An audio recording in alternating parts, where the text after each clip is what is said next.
Now to a happier story that shows the power of consumers and genuine grassroots activism, not the fake teal variety funded by rich dudes. By now you would have heard about what has happened to Bud Light, the beer brand that has learned the hard way that the adage "go woke, go broke" isn't just a cute line but can become a brutal economic reality.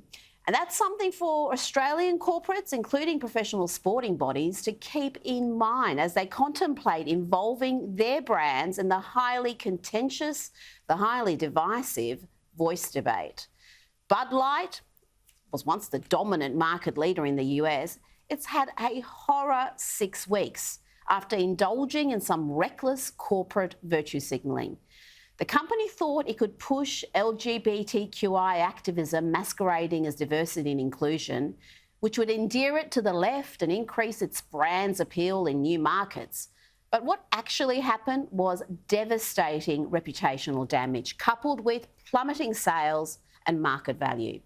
Within weeks, the parent company had lost $7.4 billion, it's with a B, billion, in value as beer drinkers boycotted the brand en masse. The disastrous sales figures have endured. The damage is so profound that this week, financial giant HSBC advised clients not to purchase stock in the beer brand's parent company because of, and I quote, the Bud Light crisis. For too long, corporates have operated under the misapprehension that their leftist politicking, their leftist virtue signalling is a cost-free exercise. Well, that's no longer the case.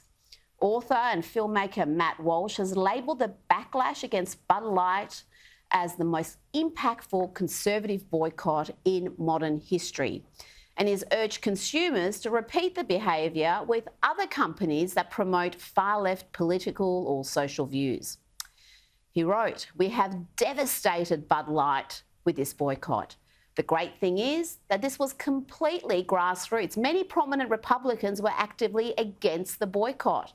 And that's true. Donald Trump Jr., Caitlyn Jenner, a whole bunch of prominent conservatives told people to stop boycotting Bud Light, but the boycott has continued. And Bud Light's woes should serve as a warning to Australian corporates who think their political activism, whether it's on The Voice or trans issues or anything else, will not lead to a consumer backlash. Insulting or even just annoying a significant portion of your market is a foolhardy exercise indeed.